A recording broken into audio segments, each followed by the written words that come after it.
Hi, I'm Doug Ross, editorial page editor at the Times Media Company, here with Tony Bennett, the Superintendent of Public Instruction for Indiana, talking and candidate for, you want to go through this again after the first 4 years? Yeah, after the first 4 years, it seems like the right thing to do. Okay, well, let's talk about some of the things you've accomplished in the first 4 years. You went in with a pretty aggressive agenda. How much of what you set out to do 4 years ago, how much of that have you accomplished? Well, you know, Doug, I had a very dear friend of mine the other day say to me, you know, if you would have told us in 2008 we would have accomplished everything we have in 2012, he said, I would have called that an 8-year plan.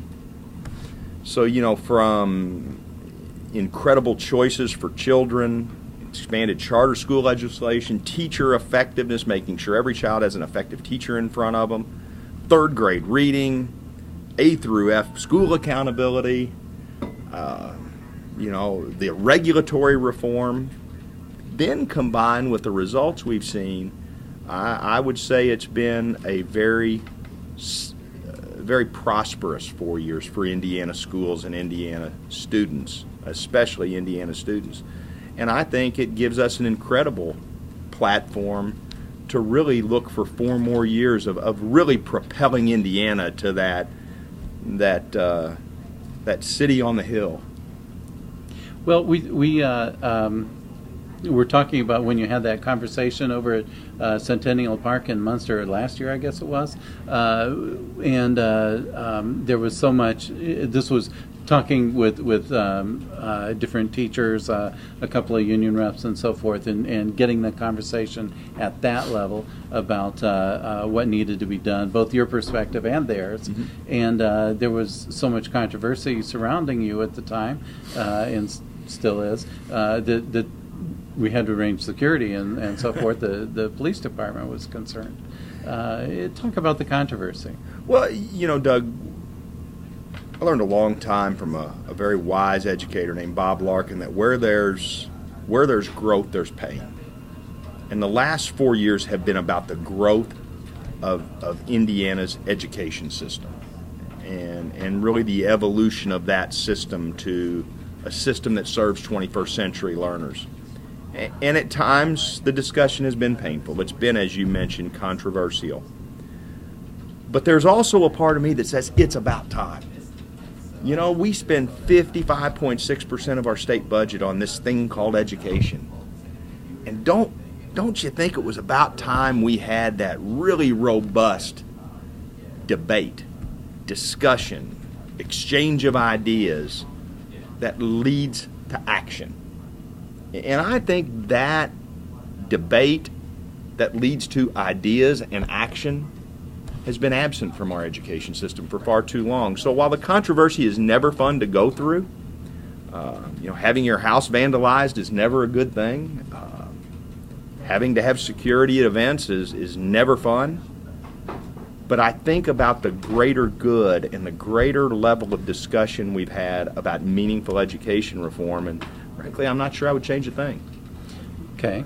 Now, some of the conversation about you has gone along this line, where it says the first thing Governor Daniels, who was a fellow Republican, did when he took office was outlaw the unions. And then we saw the right to work controversy finally succeeded, where unions took a beating in that. And now they're saying you had the reform where unions could only negotiate wages and benefits and compensation issues rather than working conditions, and that, you know, this is a union busting campaign by the Republicans in Indiana. So what do you say about that? Well, you know, it's an interesting accusation given the fact that I am the son of a union electrician, the grandson of a union electrician and a union plumber. And I grew up in a family where the skilled trades put fantastic food on my table and gave me incredible educational opportunities. So for anyone to accuse me of being a union buster, I think is really misplaced. That said, I'm having your family reunion at my house this year, by the way. I got a list of projects. I got to get my dad to come in and do a few things at our house. But that said, we have to acknowledge the fact that the union represents adults. And when that representation gets in the way of doing what's best for students, that's where I have to come in and say, this is my line in the sand. Because in many ways, as the chief education officer in the state, I'm kind of the head of the children's union. I'm the head of the union for students. And we have to make tough decisions. And so while our intent is not to bust the union, our intent is to make sure that what happens in schools is first and foremost centered around children. And at times that puts us at odds with the interest of the unions. There's no question about that. And frankly, we won't back away from that because, again, my primary job is to make sure that student learning is job one in this state.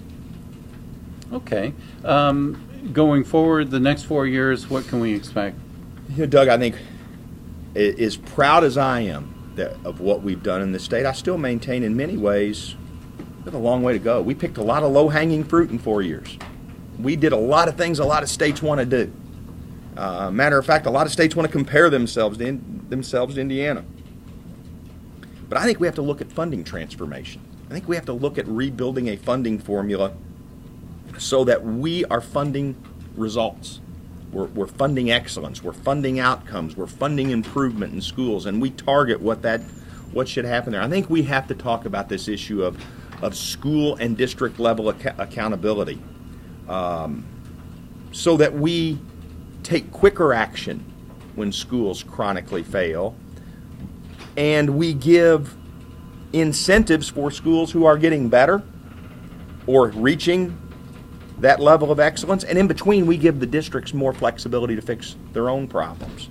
And I think we have to have that discussion. We still have to have the discussion about choice and the robust choices our children must have to meet the 21st century needs of employers. I was just down in my hometown in Jeffersonville, right along the Ohio River, meeting with a bunch of business leaders who were talking about their needs, and they were saying far too many kids are coming out of our high schools and they're not prepared for our business, not even post-secondary education, but just to come from high school to the workforce are not prepared. And I think we have to talk about that. We have to take action more than talk to make sure that our children are prepared for college, prepared for career, prepared for the workforce. And I think we have to build our policies around those things, financial policies as well as our education policies. Well, now, part of the conversation about, career preparedness is that careers are just more complex than they used to be. And so, can you get as much done in the, 13 years, if you count kindergarten, of basic instruction versus having them go on for, post-secondary instruction? Doug, part of my background is as a career and technical education director of a career and tech ed center in New Albany. And first of all, one of the things we're very proud of is the development of very robust career pathways where students can pursue career and technical education certification to really go right into the workforce and be productive in a 21st century workforce. Things like getting a Cisco certification, getting a welding certification. Connexus, which is a not-for-profit down in Indianapolis, is actually building an entire manufacturing and logistics program for schools because of the intense need in our economy for manufacturing and logistics, a workforce in manufacturing and logistics. So I think what has happened is we have to transform the educational experience so that students, be it whether they choose to go into a career in high-skill, high-wage job or college, they're prepared for either. And we've never really thought of it like that. We've thought about, well, here's this group and they're prepared for this, and here's this group and they're prepared for this. Well, we should prepare students to be able to do either. And really, I think that's the key, and I think we have to rethink delivery in K-12 to make that possible. Well, these are exciting times in education in Indiana. I appreciate you coming in. Tony Bennett, again, Superintendent of Public Instruction in Indiana, running for re-election. And I'm Doug Ross, editorial page editor at the Times. Thank you for watching the special edition of the NWI.com Political Roundtable. Thank you, sir. Thank you.